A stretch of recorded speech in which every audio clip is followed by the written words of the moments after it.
Bonjour, dans ce tutoriel vous allez utiliser un tableur en ligne afin de traiter des données et d'obtenir des représentations graphiques.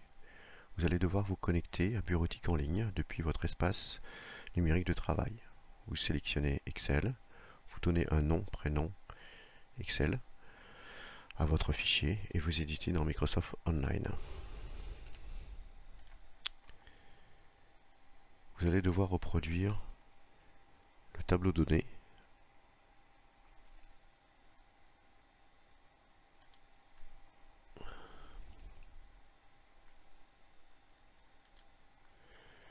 Voilà, une fois reproduit, vous pouvez mettre en forme les titres en sélectionnant par exemple et en mettant en gras, en sélectionnant tout le tableau et en indiquant des bords, tous les bords. Voilà, petite présentation. Nous désirons représenter la distance parcourue au cours du temps. Premier graphique et ensuite la vitesse au cours du temps. De représentation classique en mécanique. Pour calculer la distance parcourue, on va se positionner dans la deuxième case et on va affecter à la case, on met égal, le calcul suivant. Pour calculer la distance parcourue, c'est bien la distance à un instant moins la position initiale. Donc on clique sur les cases simplement et on tape rien dans la barre ici et on fait moins la case précédente et on fait entrée pour valider. On peut voir ici en cliquant et en recliquant dessus, vous avez des couleurs qui apparaissent et qui vous indiquent les cases en question. Donc on a bien des 5 moins des 4. Donc je me mets à la fin et je valide. Je devrais faire le même calcul pour la 2, 3e, 4e, 5e case. Sous Excel, on peut dupliquer les calculs vers le bas en plaçant la flèche dans le coin situé en bas à droite. Une croix noire apparaît, il suffit de cliquer et de maintenir jusqu'au bout. Excel est intelligent puisqu'il transpose le calcul. Vous voyez qu'ici il a fait D6 moins D5, ici D7 moins D6, etc. Super.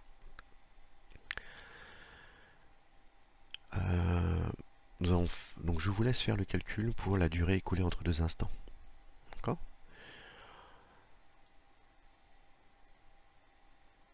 De même que la vitesse. La vitesse consistera à faire le calcul distance divisé par durée écoulée. Ok ? Vous pouvez calculer aussi, par exemple, la somme de la distance parcourue ici. Pendant chaque durée, il a parcouru une certaine distance. Comment calculer la somme ?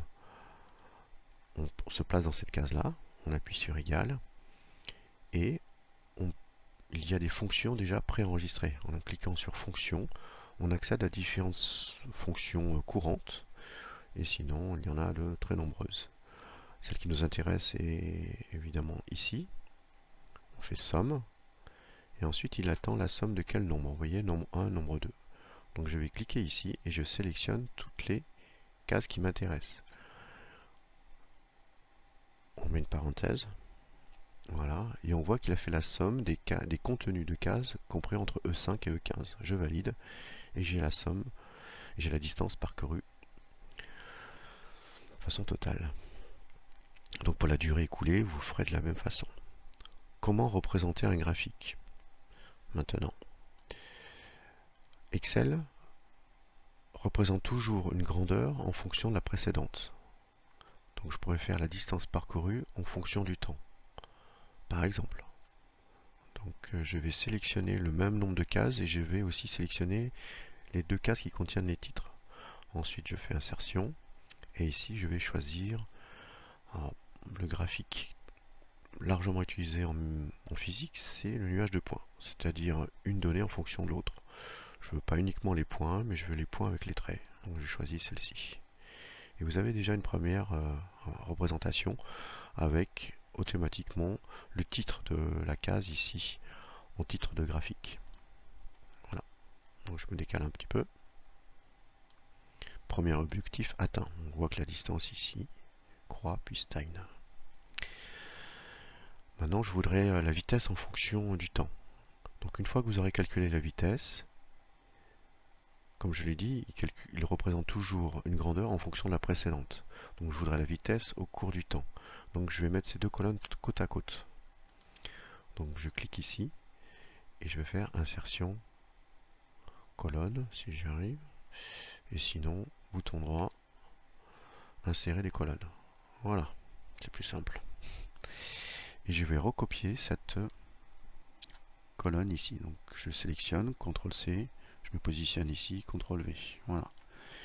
Ensuite, il vous reviendra à sélectionner ces deux colonnes, une fois que la vitesse sera calculée, et d'insérer un nuage de points.